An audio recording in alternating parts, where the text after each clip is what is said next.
The phone rings at 3 a.m. You've had this number for 11 years. Nobody has ever called it.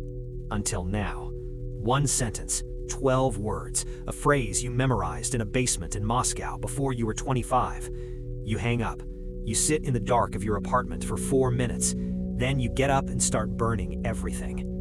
11 years ago, they gave you a name, not a cover, a life. A birth certificate from a country you'd never lived in, a university transcript you didn't earn, a social security number attached to a person who technically existed but had died as an infant 30 years earlier. You flew to your assigned city on a Tuesday in October. You knew no one. That was the point.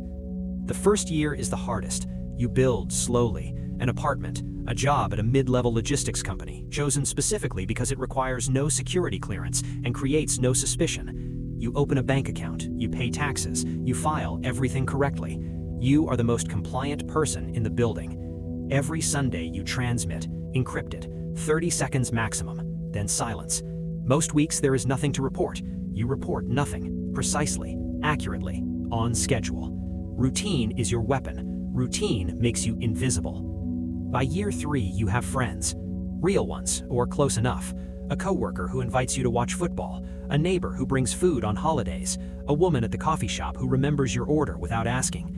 You learn their patterns, their families, their complaints about work and money and weather. You tell yourself this is intelligence collection. It is also just your life now.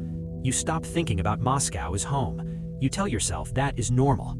It isn't. Year 5.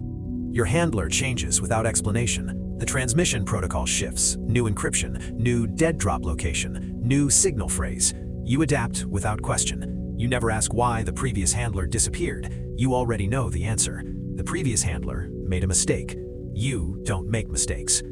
Year 7. Your company gets a government contract. Suddenly, you are inside a building with badge access, security cameras, colleagues with clearances. Moscow notices immediately. The transmissions change tone, more specific questions, procurement schedules, supply chain contacts, names of project managers. You collect carefully, slowly, nothing that triggers suspicion. You photograph 3 documents over 14 months, 30 seconds each time. You feel nothing doing it. That absence of feeling is the thing that scares you most. Year 9. Something changes. A car parked outside your building for 3 consecutive days. Different plates each time, same model, same color. You change your morning route, the car doesn't follow, but you sleep differently after that. Lighter, one ear always open. You tell yourself it was nothing. Your training tells you nothing is ever nothing. Year 10. The woman from the coffee shop asks if you want to get dinner.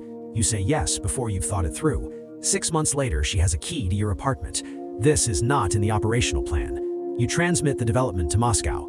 Moscow goes silent for 11 days. Then, proceed. Asset may be useful. She is not an asset. She is a person who loves you. You know the difference. You proceed anyway. Now, 3 a.m. The phrase, 12 words. You hang up. You sit in the dark. She is asleep in the next room. You have approximately 6 hours before your absence will be noticed. You have 40 minutes to leave this apartment forever. You start with the documents taped behind the radiator. You burn them in the kitchen sink. The laptop goes next. A specific sequence, 7 overwrites, then physically destroyed.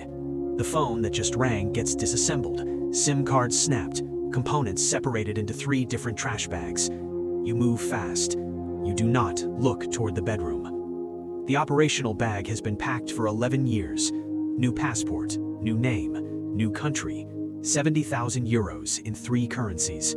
A contact address in a city you've never visited. A photograph of no one you know. You put on your coat. You do not write a note. Notes are evidence. The street is empty at 3:40 a.m. Cold. November. You walk north, 3 blocks. Bus stop. You sit. You wait. Your face is completely still. Inside, you are running calculations. Did they get to anyone else in the network? Is the person who called you already compromised? Is this an activation or is this a test? Is there a difference anymore? The bus comes. You get on. You pay cash. You sit at the back. The city slides past the window. 11 years of it. The coffee shop on the corner, still dark at this hour. The building where your coworker lives, 3rd floor light on. He works early shifts. The park where you used to run on Sunday mornings before running felt like something a person without a cover would do. You watch all of it pass.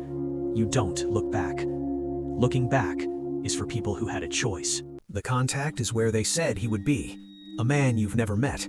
He hands you an envelope without making eye contact.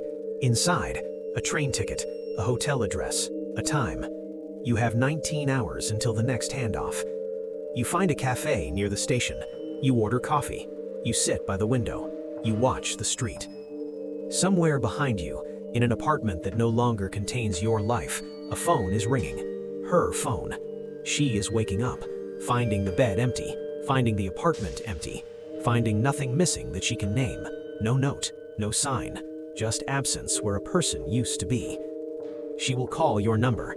Your number no longer exists. She will spend months not understanding, then years. She will eventually decide you were never who she thought you were. She will be right. You finish your coffee. You pay. You stand up. You walk toward the station. A new name in your pocket.